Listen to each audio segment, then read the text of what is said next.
إن الحمد لله نحمده ونستعينه ونستغفره ونعوذ بالله من شرور أنفسنا ومن سيئات أعمالنا من يهده الله فلا مضل له ومن يضلل فلا هادي له وأشهد أن لا إله إلا الله وحده لا شريك له وأشهد أن محمدا عبده ورسوله يا أيها الذين آمنوا اتقوا الله حق تقاته ولا تموتن إلا وأنتم مسلمون يا أيها الناس اتقوا ربكم الذي خلقكم من نفس واحدة وخلق منها زوجها وبث منهما رجالا كثيرا ونساء واتقوا الله الذي تساءلون به والأرحام إن الله كان عليكم رقيبا يا أيها الذين آمنوا اتقوا الله وقولوا قولا سديدا يصلح لكم أعمالكم ويغفر لكم ذنوبكم ومن يطع الله ورسوله فقد فاز فوزا عظيما أما بعد فإن خير الحديث كتاب الله وخير الهدي هدي محمد صلى الله عليه وعلى آله وسلم وشر الأمور محدثاتها وكل محدثة بدعة وكل بدعة ضلالة وكل ضلالة في النار. قال سبحانه وتعالى إنما يعمر مساجد الله من آمن بالله واليوم الآخر وإقام الصلاة وآتى الزكاة ولم يخش إلا الله فعسى أولئك أن يكونوا من المهتدين. محترم حضرات، تمام تعریفیں، ہر طرح کی بڑائی، کبریائی، پاکیزگی اللہ رب العالمین احکم الحاکمین کے لیے لائق و زیبا ہے، جو سارے جہانوں کا بنانے والا اور پالنے والا ہے، بے حد مہربان، نہایت رحم کرنے والا ہے، روز جزا کا مالک ہے، ہر طرح کا نفع، نقصان، عزت، ذلت تنہ تنہا اسی کے ہاتھ میں ہیں، اور بے شمار درود و سلام کا نزول ہو تمام انبیاء کرام پر، بالخصوص آخری نبی اور رسول رحمۃ للعالمین جناب محمد رسول اللہ صلی اللہ علیہ وسلم پر. بہرحال حمد و صلوات کے بعد سورہ توبہ سے ایک آیت کریمہ میں نے آپ کے سامنے تلاوت کی، جس آیت کریمہ میں اللہ تعالیٰ کا ارشاد ہے کہ بلا شبہ مسجدوں کو آباد تو وہی کرتے ہیں، اللہ کی مسجدوں کو آباد تو وہی لوگ کرتے ہیں جو اللہ پر اور یوم آخرت پر ایمان رکھتے ہوں، نماز قائم کرتے ہوں، زکوٰۃ ادا کرتے ہوں، وَلَمْ يَخْشَ إِلَّا اللَّهِ، اور اللہ کے سوا کسی سے ڈرتے نہ ہو، فَعَسَىٰ أُولَٰئِكَ أَن يَكُونُوا مِنَ الْمُهْتَدِينَ، تو امید ہے کہ یہی لوگ ہدایت یافتہ ہوں گے. دیکھیے یہ جو آیت کریمہ ہیں، پچھلے خطبہ جمعہ میں بہت سی باتیں مسجد کی آبادی، مسجد کی فضیلت اور مسجد کا اسلام میں کیا مقام ہے، اس تعلق سے ہم نے پچھلے خطبہ جمعہ میں بہت سی باتیں آپ حضرات کے سامنے رکھی ہیں. اس آیت کریمہ میں جو بات اللہ نے ارشاد فرمایا انما یامر مساجد اللہ، بلا شبہ اللہ کی مسجدوں کی تعمیر تو وہ لوگ کرتے ہیں. یامرو کے لفظ کے اندر کیا کیا داخل ہیں؟ مسجدوں کو تعمیر کرنا سب سے پہلے، یہ سب سے بنیادی چیز ہے. تو مسجدوں کو تعمیر کرنا، مسجدوں کو تعمیر کرنے کے بعد، مسجدوں کو بنانے کے بعد میں مسجد کی صفائی ستھرائی، مسجد کے انتظام کا خیال رکھنا، اور پھر مسجد کی آبادی کی فکر کرنا کہ بھئی مسجد بنائی گئی ہے لیکن کس کے لیے؟ ہم سب کے لیے، فرشتوں کے لیے نہیں بنائی گئی ہے. تو میری اولاد کا، میرے گھر والوں کا کام یہ ہے کہ ہم اللہ کے گھر کو، اللہ کی مسجد کو آباد رکھیں. یہ چیز جو ہے اس آیت کریمہ میں بتائی گئی ہے. اور اللہ تعالیٰ نے کن کے بارے میں یہ بات بتائی؟ جو یہ بات کہتا ہے کہ میرا اللہ پر ایمان ہے، میں مسلمان ہوں، اللہ کو مانتا ہوں، قیامت کے دن روز جزا کو مانتا ہوں، میرا ایمان ہے کہ محشر میں اللہ تعالیٰ صاحب کا حساب کتاب لے گا، ایک دن قیامت قائم ہونے والی ہے. ان سب کا کام یہ ہے کہ مسجدوں کی تعمیر بھی کریں اور مسجدوں کو آباد بھی کریں. اللہ تعالیٰ نے ان لوگوں کے بارے میں بتایا وَلَمْ يَخْشَ إِلَّا اللَّهِ، وہ لوگ جو اللہ کے سوا کسی اور سے نہ ڈرتے ہوں. اگر آپ ایسے ہیں، آپ کا کام ہے کہ آپ مسجد کی تعمیر بھی کریں، مسجد کو آباد بھی کریں. اور اللہ تعالیٰ نے ایسے لوگوں کے بارے میں کیا کہا؟ عَسَىٰ أُولَٰئِكَ أَن يَكُونُوا مِنَ الْمُهْتَدِينَ، امید ہے کہ یہی لوگ ہدایت یافتہ ہوں گے. ہدایت کی چابی، ہدایت کی کنجی کہاں ہے؟ اللہ کے گھر میں، مسجد میں ہے. مسجد کو تعمیر کرنا، مسجد کو آباد کرنا، یہ بہت بڑا کام ہے. اور اللہ تعالیٰ نے جن انبیاء کے واقعات ہمارے سامنے بیان کیے، اور خود ہمارے آخری نبی جناب محمد رسول اللہ صلی اللہ علیہ وسلم کی سیرت کو آپ دیکھیے، آپ کو یہ بات ملے گی کہ انبیاء کو اللہ کے گھروں سے، مساجد سے خصوصی تعلق ہوتا ہے۔ بھئی پچھلے انبیاء کے جو واقعات آپ پڑھتے ہیں، سلیمان علیہ السلام کون تھے؟ بہت بڑے نبی اللہ کے، ایسے نبی جن کو اللہ نے جنوں کے اوپر، شیاطین پر اور بڑے بڑے عفریتوں کے اوپر بھی حکومت عطا فرمائی تھی۔ اللہ نے خزانے ان کو دے رکھے تھے اور اللہ تعالیٰ نے کہا تھا کہ جو چاہے بے حساب خرچ کرو، کوئی حساب کتاب تم سے نہیں ہے۔ سلیمان علیہ السلام جنہوں نے جنوں کے اوپر حکومت کی، انہوں نے اپنی یادگار کے طور پر کیا بنوایا؟ کوئی قلعہ، کوئی بہت بڑا عالیشان محل جو انہوں نے لوگوں کے لیے چھوڑا ہو، کیا بنایا انہوں نے؟ مسجد اقصی۔ یہ اور بات ہے کہ اللہ کے سوا کسی اور کے لیے بقا نہیں ہے، مسجد باقی رہی، اس کے بعد ٹوٹ پھوٹ گئی، اس کے بعد پھر دوبارہ مسلمانوں نے بنائی۔ تو سلیمان علیہ السلام نے اللہ کا گھر مسجد بنائی، مسجد اقصی جنوں کے ذریعے تعمیر کروائی۔ حضرت ابراہیم علیہ السلام نے کعبۃ اللہ کو بنایا۔ اللہ کے نبی صلی اللہ علیہ وسلم مکہ کے اندر جب تک تھے تو مکہ میں آپ مسجد تو نہیں بنا سکتے تھے، حالات ایسے نہیں تھے، لیکن آپ صلی اللہ علیہ وسلم کا معمول کیا تھا؟ مسجد حرام کے تعلق سے سب سے پہلے کون آتا تھا مسجد کے اندر؟ محمد رسول اللہ صلی اللہ علیہ وسلم۔ آپ نے وہ مشہور واقعہ سنا ہوگا کہ حجر اسود کے تعلق سے جب کعبۃ اللہ کو کفار توڑ کر بنا رہے تھے تو اس وقت میں کفار مکہ نے ایک شرط لگائی۔ وہ شرط کیا تھی؟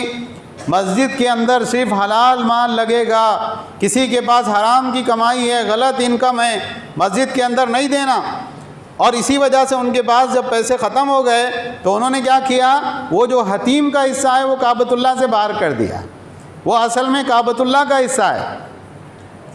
تو جب کعبۃ اللہ بن گیا، مسجد کی تعمیر مکمل ہو گئی، کون ہے جو حجر اسود کعبۃ اللہ میں فٹ کرے گا؟ اختلاف ہو گیا، تلواریں نکل گئی، کہا صاحب ہم کریں گے، ہم اس کے حقدار ہیں۔ کہا ایسا کریں گے، اس سے فیصلہ کروائیں گے جو سب سے پہلے مسجد میں داخل ہوگا۔ اور کون داخل ہوئے تھے سب سے پہلے؟ اللہ کے نبی صلی اللہ علیہ وسلم۔ جب لوگوں نے آپ کو دیکھا، کہا ذل امین و ردیناہ، یہ امین آ گئے، ہم ان کے فیصلے کے اوپر راضی ہیں۔ کیسی کیسی آزمائشیں ہوتی، کفار مکہ مارتے، پیٹتے، سزائیں دیتے۔ اللہ کے نبی صلی اللہ علیہ وسلم مسجد حرام میں نماز پڑھتے، ایک مرتبہ کسی نے اوجڑی لا کے ڈال دی، ایک مرتبہ ایک شخص نے آ کے، عقبہ ابن ابی معیط نے غالباً اتنی زور سے گلا گھوٹا کہ بالکل جو ہے آپ کی سانس رکنے لگی۔ اس وقت میں حضرت ابو بکر نے آ کے اس کو دھکیلا، کہا تم اس آدمی کو اس لیے مارتے ہو کہ یہ کہتا ہے کہ میرا رب اللہ ہے۔ تو اس زمانے کی اگر آپ سیرت پڑھیں گے نا، آپ کو کیا ضرورت تھی اللہ کے نبی صلی اللہ علیہ وسلم کو، صحابہ کو؟ بھئی حالات بہت خراب ہے، ہم نہیں آ سکتے مسجد میں، کافر ہم کو ستاتے ہیں، پریشان کرتے ہیں، ہم اپنے گھر میں ہی عبادت کر لیا کریں گے۔ لیکن اللہ کے نبی صلی اللہ علیہ وسلم صحابہ برابر مسجد میں آ رہے ہیں۔ پھر اس کے بعد آپ دیکھیں، مدینہ ہجرت کی اللہ کے نبی صلی اللہ علیہ وسلم نے۔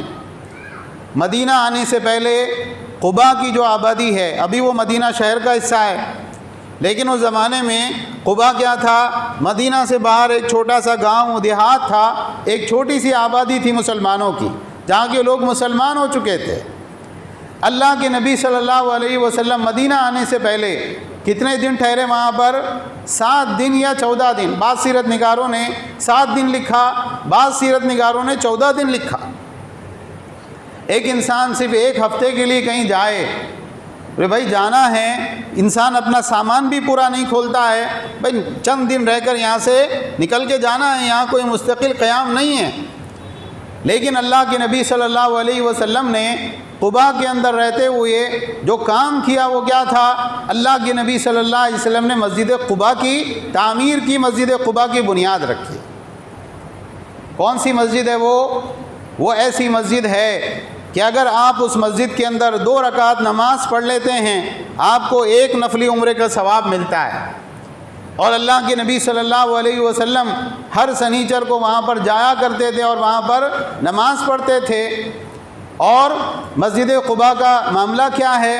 اللہ نے قرآن میں ذکر کیا، لَمَسْجِدٌ أُسِّسَ عَلَى التَّقْوَى مِنْ أَوَّلِ يَوْمٍ أَحَقُّ أَن تَقُومَ فِيهِ، وہ دین، وہ مسجد جس کی بنیاد پہلے دن سے اللہ کے ڈر پہ رکھی گئی، وہ مسجد زیادہ حقدار ہے کہ آپ اس میں قیام کریں۔ اس میں ایسے لوگ نماز پڑھتے ہیں جو پاک صاف رہنا پسند کرتے ہیں، اور اللہ تعالیٰ پاک صاف رہنے والوں سے محبت کرتا ہے۔ بعض منافقین نے ایک مسجد بنائی، اور اس کے بعد میں اللہ کے نبی صلی اللہ علیہ وسلم سے کیا کہا، آپ آئیے ہماری مسجد میں نماز پڑھیے، نئی مسجد ہم نے بنائی ہے۔ اللہ کے نبی صلی اللہ علیہ وسلم نے فرمایا ہم تبوک جا رہے ہیں، تبوک سے واپس آ کر انشاءاللہ تمہاری مسجد میں نماز پڑھ لیں گے۔ اللہ تعالیٰ نے وہی نازل کی، سورہ توبہ میں آیتیں ہیں، کہا یہ جو مسجد ہے نا، مسجد زرار ہے، یہ کفر کے اوپر اس کی بنیاد ہے، اور مسلمانوں میں تفریق ڈالنے کے لیے، مسلمانوں کے خلاف سازش کرنے کے لیے آپ اس مسجد میں ہرگز کبھی بھی قیام نہیں کریں گے۔ آپ اس مسجد میں قیام کریں گے جس کی بنیاد پہلے دن سے تقوی کے اوپر رکھی گئی۔ تو آپ غور کریے کہ کیا تعلق ہوتا تھا اللہ کے نبی صلی اللہ علیہ وسلم کو مسجد سے۔ پھر آپ مدینہ آئے، آپ سیرت کی کتابیں اٹھا کے پڑھ لیجئے، آپ کی اونٹنی کو لوگوں نے روکنا چاہا، آپ نے کہا نہیں، اس کو حکم ملا ہوا ہے، چھوڑ دو اس کو۔ وہ آ کر کہاں رکی؟ حضرت ابو ایوب انصاری رضی اللہ تعالیٰ کے گھر کے پاس میں۔ آپ نے ابھی اپنا گھر نہیں بنایا، اپنی بیویوں کے لیے حجرے نہیں بنائے، آپ نے مدینہ میں اتر کر سب سے پہلا کام کیا، فلاں زمین کس کی ہے، 2 یتیم بچوں کی بلاؤ ان کو، اور ان سے آپ نے سودا کیا، اور مسجد نبوی کی بنیاد آپ نے رکھی، جس کے پیسے حضرت ابوبکر صدیق رضی اللہ تعالیٰ عنہ نے ادا کیے۔ آج جو مسجد نبوی کے اندر لوگ نمازیں پڑھتے ہیں، کتنے لوگ آتے ہیں؟ لاکھوں لوگ۔ اللہ کے نبی کی مسجد، جس مسجد کے اندر ایک نماز پڑھنے کا ثواب کتنا ہے؟ 1000 نمازیں پڑھنے کے برابر، اور جتنے لوگ نماز پڑھتے ہیں ان سارے لوگوں کے نماز پڑھنے کا جو ثواب ہے ان کو تو ملتا ہی ملتا ہے، اتنا ہی ثواب حضرت ابوبکر الصدیق رضی اللہ تعالیٰ عنہ کو اور اللہ کے نبی کو ملتا ہے۔ کیوں؟ اللہ کے نبی صلی اللہ علیہ وسلم نے یہ چیز رکھی، اور ابوبکر صدیق رضی اللہ تعالیٰ عنہ نے اس زمین کے پیسے ادا کیے تھے۔ تو یہ تعلق ہوتا ہے اللہ کے نبی کو اللہ کے گھر سے۔ اچھا آگے چلیں، آپ دیکھیں اللہ کے نبی صلی اللہ علیہ وسلم جب مدینہ میں رکے تو آپ نے کیا حکم دیا صحابہ کو؟ بہت سارے کام کرنے کے تھے، لیکن آپ نے بنیادی حکم یہ دیا، ہر محلے میں مسجد تعمیر کرو، اور مسجدیں صاف ستھری رہنا چاہیے، خوشبودار ہونا چاہیے۔ اللہ کے نبی صلی اللہ علیہ وسلم نے صحابہ کو ہر محلے میں مسجد تعمیر کرنے کا حکم دیا۔ دیکھیے انبیاء کو مسجد سے کیا تعلق ہوتا ہے۔ آپ نے ابراہیم علیہ السلام کا وہ واقعہ سنا ہوگا قربانی کے ایام میں۔ ابراہیم علیہ السلام مصر سے نکلے، اور بادشاہ نے حضرت ہاجر، جس کو لوگ ہاجرہ بولتے ہیں، اصل نام ان کا کیا ہے؟ ہاجر، تو ان کو ساتھ میں کر دیا۔ حضرت ابراہیم علیہ السلام کی شادی ان کے ساتھ ہو گئی، اور اللہ نے بڑھاپے میں اولاد عطا فرمائی۔ اب جب اللہ نے اولاد عطا فرمائی تو نئی بیوی انسان کو، خاص طور سے بڑھاپے میں کسی کا نکاح ہو، بڑی عمر میں، اس کو نئی بیوی بہت پیاری ہوتی ہے، اور اس کے ساتھ میں بڑھاپے میں اللہ اولاد دے دو، اولاد بھی بہت پیاری ہوتی۔ چھوٹا بچہ کس کو پسند نہیں ہوتا؟ لیکن اللہ تعالیٰ کا حکم کیا آیا؟ اللہ تعالیٰ کا حکم یہ آیا کہ بیوی کو بٹھاؤ اونٹ پر، بچے کو بٹھاؤ، ساتھ میں کھجور کا ایک تھیلا، پانی کا ایک چھوٹا سا مشکیدہ، اور لے جاؤ فلسطین سے، جہاں پر بہت ہریالی، بہت پھل باغات، ساری چیزیں ایک زمانے میں تھی، اور اس کے بعد میں وہاں سے لے جا کے کہاں چھوڑ دو؟ مکہ میں۔ اور مکہ کا شہر اس وقت میں کیا تھا؟ بالکل چھٹیل میدان۔ کعبۃ اللہ کی تعمیر پہلے فرشتوں نے کی تھی، اور کعبۃ اللہ گر کر ایک ٹیلے کی شکل میں ہو چکا تھا۔ کعبۃ اللہ کی کوئی عمارت اس زمانے میں موجود نہیں تھی۔ 2 پہاڑیاں ہیں، صفا مروہ، اور وہاں پر کوئی انسانوں کی آبادی نہیں، کچھ نہیں، نہ پینے کا انتظام، نہ کھانے کا انتظام۔ تو حاجر علیہ السلام نے پوچھا کہ ابراہیم آپ ہم کو کس کے بھروسے چھوڑ کے جا رہے ہیں؟ کوئی جواب نہیں دیا۔ کیا اللہ امرک بہذا، کیا اللہ نے آپ کو اس بات کا حکم دیا؟ کہا تو جائیے، اذن لا یضیعنا، اللہ ہم کو ضائع نہیں کرے گا۔ کیا توکل اور بھروسہ تھا۔ یہاں پر ایک سوال اٹھتا ہے کہ صاحب کیا اللہ نے ایسا کیا کیوں؟ ٹھیک ہے، ابراہیم علیہ السلام نے اللہ کے حکم پہ عمل کیا، اور ان کی بیوی نے اللہ کے حکم کی تعمیل کی، اللہ کا حکم ہے جاؤ، ہم کو پرواہ نہیں۔ لیکن ایسا کرنے کی وجہ کیا تھی؟ کیا وجہ تھی کہ ان کو وہاں پر لے جا کر چھوڑا گیا؟ آپ دیکھیں ابراہیم علیہ السلام وہاں سے آگے چلے اور تھوڑا آگے ایک ٹیلے کی اونٹ میں ہو گئے، بیوی بچہ نظر آنا بند ہو گیا۔ اس وقت میں انہوں نے ایک دعا مانگی جس کو اللہ نے سورہ ابراہیم میں آیت نمبر 37 میں بیان کیا ہے۔ ان کو اللہ نے وحی کے ذریعے بتایا تھا کہ یہاں پر گھر تعمیر ہوگا، تم اور تمہارا بیٹا تعمیر کرو گے، تو کہا ربی انی اسکنت من ذریتی بواد غیر ذی زرع عند بیتک المحرم ربنا لیقیموا الصلاۃ فاجعل افئدۃ من الناس تہوی الیہم وارزقہم من الثمرات لعلہم یشکرون۔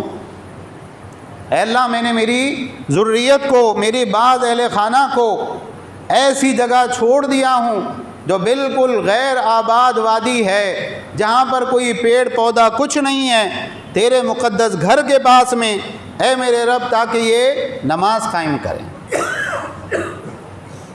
اولاد کو نمازی بنانا تھا، اللہ کے گھر کی ایک ولایت ان کو دینی تھی، اللہ کے گھر کی ذمہ داریاں ان کو دینی تھی۔ تو اللہ نے انتظام کب سے کیا؟ جب بچہ پیدا ہوا، چھوٹا بچہ ہے، اسی وقت سے جاؤ، لے جا کے وہاں چھوڑو، آگے گھر بنے گا، اس سے پہلے تمہارا بچہ وہاں پہ موجود ہونا چاہیے، وہ لوگوں کو مسلمان کرے گا، نمازی بنائے گا، اس کے بعد تم اور تمہارے بیٹے کو گھر کو تعمیر کرنا رہے گا۔ آج مسلمانوں کا حال کیا ہے معلوم ہے؟ ہر جگہ سے تعلق ہے، مسجد سے کوئی تعلق نہیں، مسجد سے ایک بیزارگی ہے۔ اللہ کے نبی صلی اللہ علیہ وسلم کیا فرما رہے ہیں؟ المسجد بیت لکل تقی، مسجد ہر متقی مسلمان کا گھر ہونا چاہیے۔ آج ایک آدمی مسلمانوں کی آبادی میں رہتا ہے، اب یہ ہوا کہ 4 پیسے اس کے پاس میں آ گئے، دنیاوی اعتبار سے کوئی عہدہ اور کوئی منصب اس کے ہاتھ میں آ گیا، بولے کیا ان لوگوں کے ساتھ میں رہنے کا؟ فلاں جگہ پوش آبادی ہے، بڑے بڑے لوگ رہتے ہیں، وہاں جا کر وہاں گھر لے کے اپن رہیں گے، اور ایسی جگہ جا کے گھر لیتا ہے جہاں میلوں تک مسجد کا نام و نشان نہیں ہوتا۔ اس کے بچوں کو معلوم ہی نہیں رہتا مسجد نام کی ایک جگہ بھی رہتی جہاں پہ لوگ اللہ کی عبادت کرتے ہیں۔ دور دراز کبھی عید بقرعید پر مولانا سے ملاقات ہو گئی، ارے کیا آپ نظر نہیں آتے؟ نہیں، فلاں جگہ گھر لے لیا ہونا، وہاں سے مسجد بہت دور پڑتی تو ہم گھر میں ہی نماز پڑھ لیتے ہیں۔ اور کتنے محروم ایسے لوگ ہیں کہ جو مسجد کے پڑوس میں رہتے ہوں، مسجد کے قریب رہتے ہوں، لیکن ان کا حال کیا ہے؟ نہ باپ کبھی مسجد میں نظر آتا ہے، نہ بچے کبھی مسجد میں نظر آتے ہیں۔ بھرا پڑا کنبہ ہے، بچے جوان ہو رہے ہیں، ان کے اندر عقل و شعور آ رہا ہے، دنیاوی اعتبار سے پڑھائی کر رہے ہیں، دنیاوی اعتبار سے کاروبار کی ذمہ داریاں نبھا رہے ہیں، لیکن صاف جگہ بچے آپ کے نظر آ رہے، مسجد میں بچوں کا نام و نشان نہیں، دور دور تک نہیں۔ یہاں ابراہیم علیہ السلام کیا کہہ رہے اپنی دعا میں؟ اے اللہ، میں غیر آباد وادی میں لا کے رکھا ہوں اپنے اہل خانہ کو، ربنا لیقیموا الصلاۃ، اے میرے رب تاکہ یہ نماز قائم کریں۔ اس سے آگے آیتیں پڑھیے، حضرت ابراہیم علیہ السلام کی دعائیں۔ ابراہیم علیہ السلام نے کہا الحمدللہ الذی وہب لی علی الکبر اسماعیل و اسحاق ان ربی لسمیع الدعاء، تمام تعریفیں اس اللہ کے لیے ہے جس نے مجھے بڑھاپے میں اسماعیل اور اسحاق دیے، میرا رب تو دعاؤں کو بہت سننے والا ہے۔ رب اجعلنی مقیم الصلاۃ ومن ذریتی ربنا وتقبل دعا، اے اللہ مجھے بھی نماز قائم کرنے والا بنا دے اور میری اولاد کو بھی، اے میرے رب میری دعاؤں کو قبول کر لے۔ نماز قائم کہاں کی جاتی ہے؟ مسجد میں۔ گھر میں تو آپ نے نماز پڑھ لی ہے کسی وجہ سے، نماز قائم کرنے کا مطلب کیا ہے؟ مسجد میں اذان ہو، آپ مسجد میں آ کر نماز ادا کرنے والے بنیں۔ تو یہ بات بہت غور کرنے کی ہے کہ ہمارا مسجد سے کیا تعلق ہے۔ یا تو گھر وہاں لے جہاں آپ کے پڑوس میں مسجد ہو، اور اگر آپ کے پڑوس میں مسجد نہیں ہے، خرچ کریں، اپنے پڑوس میں مسجد بنائیں، اور اپنے بال بچوں سے کہیں بیٹا یہ ہماری ذمہ داری، ہماری مسجد ہے، یہاں کی صفائی انتظام سے لے کر ہر چیز ہماری ذمہ داری ہے۔ آپ دیکھیں اللہ تعالیٰ نے بہت سارے مقامات پر یہ سب چیزیں تذکرہ کی ہے۔ سورہ بقرہ میں تذکرہ ہے کہ اللہ نے حکم دیا اس وقت کو یاد کرو جب ابراہیم اور اسماعیل مسجد کی بنیادیں اٹھا رہے تھے بیت اللہ کی، اور کہتے اللہ ہمارے عمل کو قبول فرما۔ وہ مستقل پڑھنے کی آیتیں ہیں۔ اسی طرح سے اللہ نے کہا طَهِّرَ بَيْتِيَ لِلطَّائِفِينَ وَالْعَاكِفِينَ وَالرُّكَّعِ السُّجُودِ، اے ابراہیم اور اسماعیل، ہم تم کو یہ حکم دے رہے ہیں، تم دونوں کو، تمہارا کام ہے مسجد کی صفائی کرنا۔ کن کے لیے؟ جو طواف کریں گے اور اعتکاف کریں گے اور مسجد میں رکوع اور سجدہ کریں گے، تمہاری یہ ذمہ داری ہے کہ تم یہ سارے معاملات کو دیکھو۔ مسجد کی تعمیر بہت بڑی فضیلت ہے۔ اللہ کے نبی صلی اللہ علیہ وسلم نے جب مسجد نبی بنائی تھی نا، ایسا ہو سکتا تھا کہ اللہ کے نبی صلی اللہ علیہ وسلم کرسی لگا کے وہاں پہ بیٹھ جاتے، چلو فلانے اینٹیں اٹھاؤ، چلو تم گارا بناؤ، تم دیوار اٹھاؤ۔ لیکن اس دن اللہ کے نبی صلی اللہ علیہ وسلم کا کیا حال تھا معلوم ہے آپ کو؟ اللہ کے نبی صلی اللہ علیہ وسلم آدھے دھڑ تک مٹی کا جو گارا بنایا گیا تھا اس میں آپ بھرے ہوئے تھے، اور آپ خود اینٹیں اٹھا کر صحابہ کرام کو دے رہے تھے۔ مسجد کی تعمیر بہت بڑی بات ہے، مسجد میں آنا بہت بڑی بات ہے۔ اللہ قیامت کے دن اس کو اپنے عرش کا سایہ نصیب کرے گا جس کا دل مسجد میں اٹکا ہوا رہتا ہو۔ اور مسجد کو آباد کرنا، مسجد میں بیٹھ کے قرآن پڑھنا، مسجد میں فرض نماز ادا کرنا، مسجد میں نوافل کے لیے آنا، یہ سارے کام ہیں۔ ہم کہاں مسجد سے دور ہیں؟ وہ حدیث آپ نے سنی ہوگی، جو انسان گھر سے وضو کر کے، گھر سے طہارت حاصل کر کے، مسجد میں نہیں، گھر سے، جو گھر سے وضو کر کے طہارت حاصل کر کے فرض نماز کے لیے آتا ہے، اللہ تعالیٰ اس کو کیسا ثواب دیتا ہے؟ ایک مقبول حج کا ثواب ملتا ہے فرض نماز کے لیے مسجد میں آنے پر۔ اور جو انسان نفل نماز ادا کرنے کے لیے مسجد میں آ رہا ہے، گھر میں سارے لوگ ہیں، دھیان نہیں لگے گا، میں ایسا کرتا ہوں اشراق کی نماز، چاش کی نماز مسجد میں جا کے پڑھ کے آتا ہوں، تو جو انسان نفلی نماز پڑھنے کے لیے مسجد میں آتا ہے اس کو کتنا ثواب ملتا ہے؟ ایک مقبول عمرے کا ثواب اللہ تعالیٰ اس کو عطا فرماتے ہیں۔ عمرہ کرنے کے اوپر کتنا خرچہ آتا ہے؟ 1 لاکھ روپے تو آتے ہوں گے۔ کسی انسان سے کہا جائے آپ آؤ مسجد کے اندر، آپ کو 1 لاکھ روپے ملیں گے، انسان سارے کام چھوڑ کے مسجد کی طرف بھاگے گا، 1 لاکھ روپے مل رہے۔ تو مسجد کی آبادی بہت بڑی بات ہے۔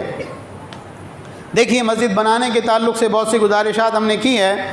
اس میں ایک بات یاد رکھیے، مسجد بنانا ہے، اور مسجد بنانا کس کے لیے ہے؟ خالی اللہ کے لیے۔ میرا نام ہو جائے، میری شہرت ہو جائے، ایسا کچھ بھی نہیں ہونا چاہیے۔ اس طرح کے باطل خیالات کو اپنے دماغ سے نکال دیں۔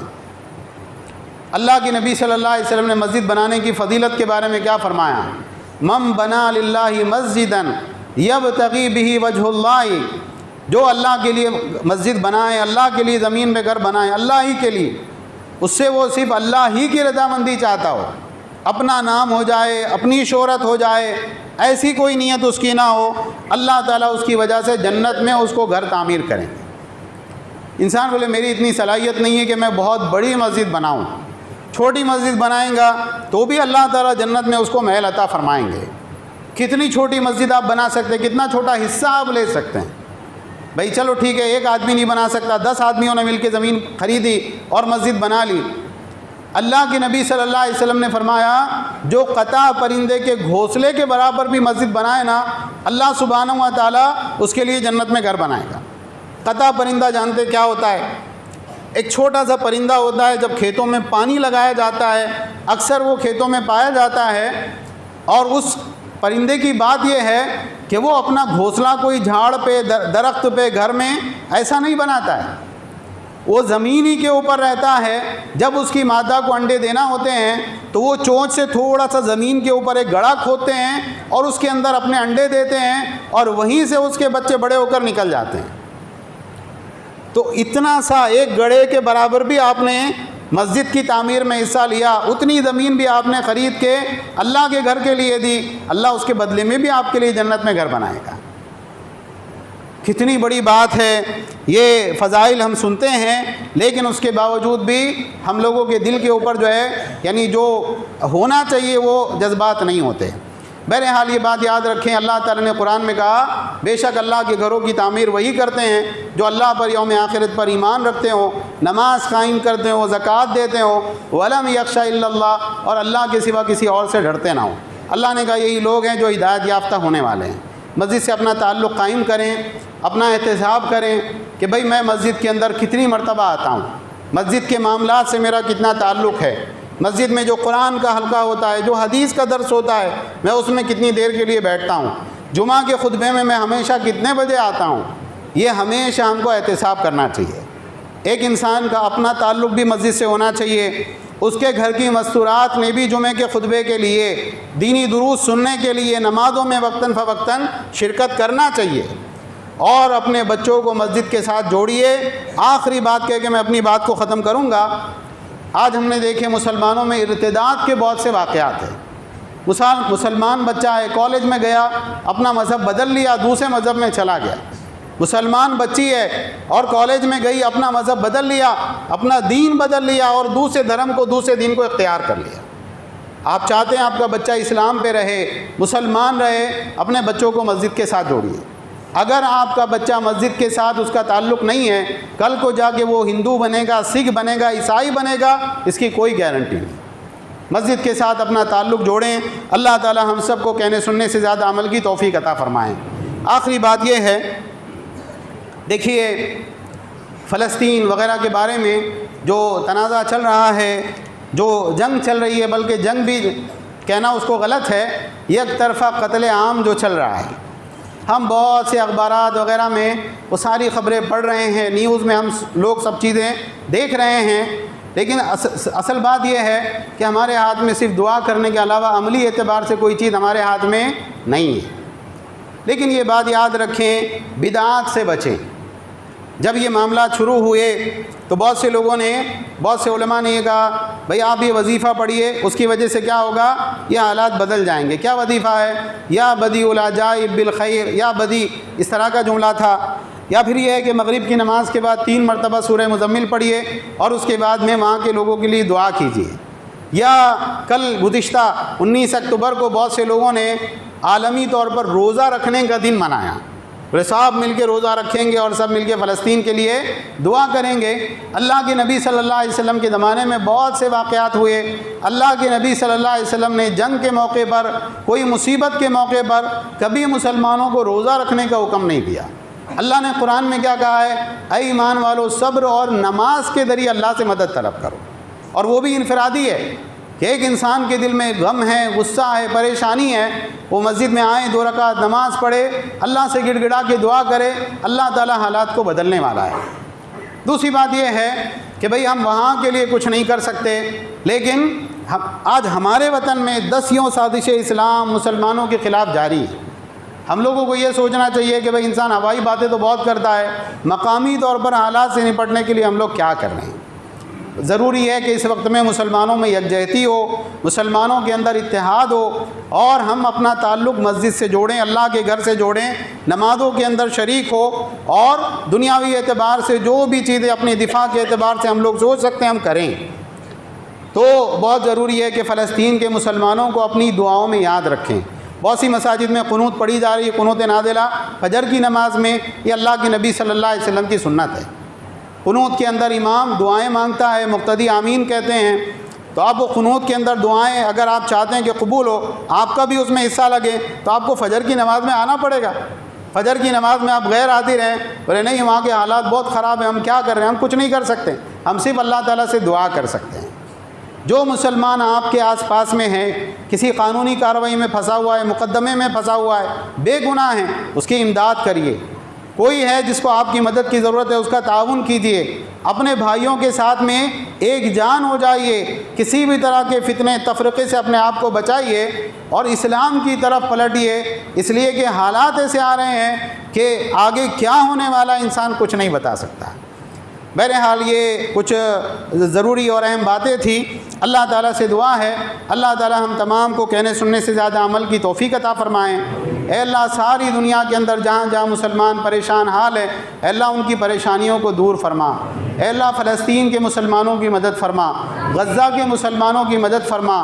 اے اللہ جو مسلمان وہاں جس حالات میں رہ رہے ہیں آپ بہتر جانتے ہیں، اے اللہ ان کی خصوصی مدد فرما۔ اے اللہ فرشتوں کے ذریعے ان کی مدد فرما، روح القدس کے ذریعے ان کی مدد فرما۔ اے اللہ ان کو کھانے کے لیے کھانا عطا فرما، پینے کے لیے پانی عطا فرما۔ اے اللہ ان کے بیماروں کو شفائے کاملہ عاجلہ عطا فرما۔ اے اللہ جو ان میں گزر چکے اللہ ان کی قبروں کو نور سے بھر دے، ان کے گناہوں کو معاف فرما، ان کی مغفرت فرما۔ اے اللہ مسلمانوں کے دل میں ان کی ہمدردی پیدا فرما۔ جو مسلمان اس سارے معاملات میں ذمہ دار ہیں اے اللہ تو ان سے نپٹ لے۔ اے اللہ کافروں کو دلیل اور رسوا فرما، اسلام اور مسلمانوں کو عزت اور غلبہ عطا فرما۔ اے اللہ یہود کو ذلیل اور رسوا فرما، اے اللہ یہود کے اوپر اپنا عذاب نازل فرما۔ اے اللہ یہود کو قوم عاد اور قوم سمود کی طرح قتل فرما۔ اے اللہ ان کی زبردست پکڑ فرما۔ جو معاملات انہوں نے مسلمانوں کے ساتھ کیے ہیں اے اللہ تو اس میں ان کے لیے کافی ہو جا، مسلمانوں کا انتقام تو خود ان سے لے لے۔ اے اللہ ہم سب کو دین کی طرف پلٹنے کی توفیق عطا فرما، 5 وقتہ نمازوں کی پابندی کی توفیق عطا فرما، توحید اور سنت کو اختیار کرنے کی توفیق عطا فرما، شرک اور بدعات سے اللہ ہم سب کی حفاظت فرما۔ بہت سے گناہوں میں مبتلا ہیں اے اللہ ہمارے گناہوں کی مغفرت فرما۔ اے اللہ گناہوں سے بچ کر نیک زندگی گزارنے کی توفیق عطا فرما۔ اے اللہ ہمارے جوانوں کو دین کی طرف پلٹا دے، اے اللہ ہمارے بزرگوں کو دین کی طرف پلٹا دے۔ اے اللہ ہم سب کو قرآن و سنت کے مطابق زندگی گزارنے کی توفیق عطا فرما۔ آمین وآخر دعوانا ان الحمد للہ رب العالمین۔